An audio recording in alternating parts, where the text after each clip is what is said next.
Ma Bible au quotidien, le verset du jour. 1 Jean chapitre 3, le verset 18, je cite.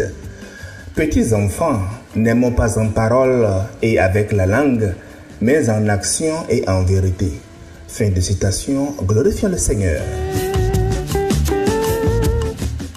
Alléluia, bien-aimés auditeurs et auditrices de notre Seigneur Jésus-Christ. Dans le chapitre 3 de la première épître de Jean, l'apôtre a opposé deux réalités, l'esprit de l'amour et l'esprit de la haine. Parce qu'il vient de rappeler l'exemple tragique de Caïn qui a tué son frère Abel parce que son cœur était rempli de jalousie et de méchanceté. Dans le verset, vous le lirez. Puis, Jean donne le modèle parfait de l'amour. Nous avons connu l'amour en ce qu'il a donné sa vie pour nous. Il parle de Jésus-Christ, 1 Jean 3, le verset 16. Autrement dit, l'amour véritable se voit dans le sacrifice. Jésus n'a pas seulement parlé d'amour, il l'a démontré sur la croix. Et le verset 17 pose ensuite la question. Celui qui possède des biens du monde et ferme ses entrailles devant son frère dans le besoin, l'amour de Dieu, demeure-t-il en lui? C'est à la lumière donc de cela que Jean écrit notre verset du jour. Petits enfants, n'aimons pas en parole et avec la langue. Jean a utilisé ici l'expression pleine de tendresse, petits enfants. Il parle comme un père qui enseigne ses enfants dans la foi. Jean nous met en garde contre une tentation très humaine et vous l'aurez imaginé, confondre les mots avec la réalité. On peut dire je t'aime, que Dieu te bénisse, je prie pour toi. Mais si ces paroles ne sont jamais suivies d'action, je vous dis, elles deviennent très vides. C'est pourquoi Jean ajoute, faites-le en action et en vérité. Bien-aimé, dans la Bible, la vérité est une réalité vécue. En Jean 14, le verset 6, Jésus dit, je suis la vérité. Aimer en vérité, c'est donc aimer à la lumière, à la manière du Christ, sans masque, sans calcul, sans performance. Aimer en vérité signifie que notre amour devient visible.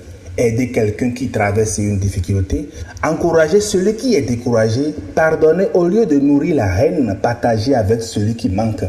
Notre foi, bien-aimée, ne doit donc pas être seulement bavarde, elle doit agir. L'apôtre Jacques dira la même chose. La foi, si elle n'a pas les œuvres, elle est morte en elle-même. Jacques 2, le verset 17. Cela ne veut pas dire que nous sommes sauvés par nos œuvres. Non, le salut vient de la grâce de Dieu. Mais lorsque l'amour de Christ habite réellement dans un cœur, il produit naturellement des fruits visibles. Permettez-moi, bien-aimé, de vous illustrer cela avec quelque chose de très concret tiré de ma propre vie. Mais qui ne dit pas à son épouse ou à son époux, je t'aime? Moi, je le dis à ma femme. J'ai pris l'habitude de lui dire des milliers de fois, je t'aime. Mais si mon amour pour elle se réduisait seulement à des paroles, il y a longtemps qu'elle m'aurait dit, mais c'est bien joli tout ce que tu me dis là, mais où sont les actes qui accompagnent ces discours enflammés? Et elle aurait vraiment raison.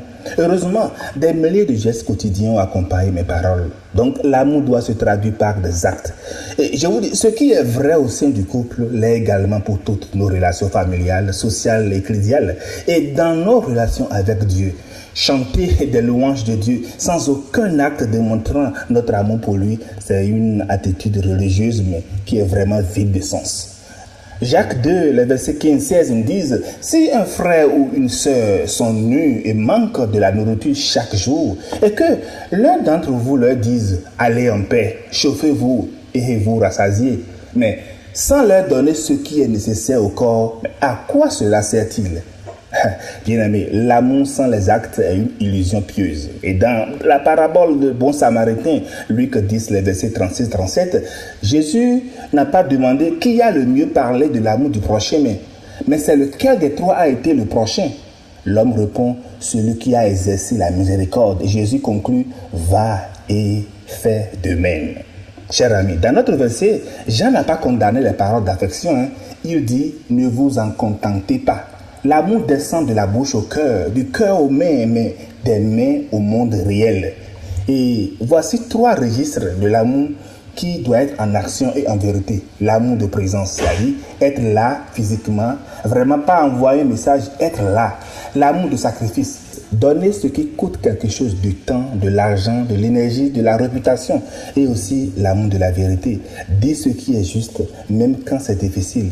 Aimer quelqu'un en vérité, c'est parfois le dire ce que personne d'autre n'ose prononcer. Et sachez ceci, rien de tout cela n'est perdu devant Dieu. Chaque verre d'eau offert, chaque visite faite à un malade, chaque main tendue à quelqu'un dans le besoin, tout est enregistré dans l'éternité.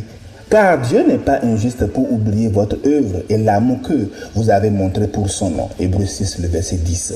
Chers frères et sœurs, l'apôtre Jean nous laisse aujourd'hui avec un miroir, pas une condamnation. Un miroir pour vérifier, est-ce que mon amour est visible? L'amour qui ne se voit pas ne réchauffe personne. L'amour qui ne se déplace pas ne console personne, bien aimé. L'amour qui ne coûte rien ne semble pas celui du Christ. Alors aujourd'hui, sortez de la zone des mots, faites un geste, un seul, concret, mais vrai. Bonne méditation et agréable journée à toutes et à tous dans la grâce de notre Seigneur Jésus-Christ. Alléluia chez vous.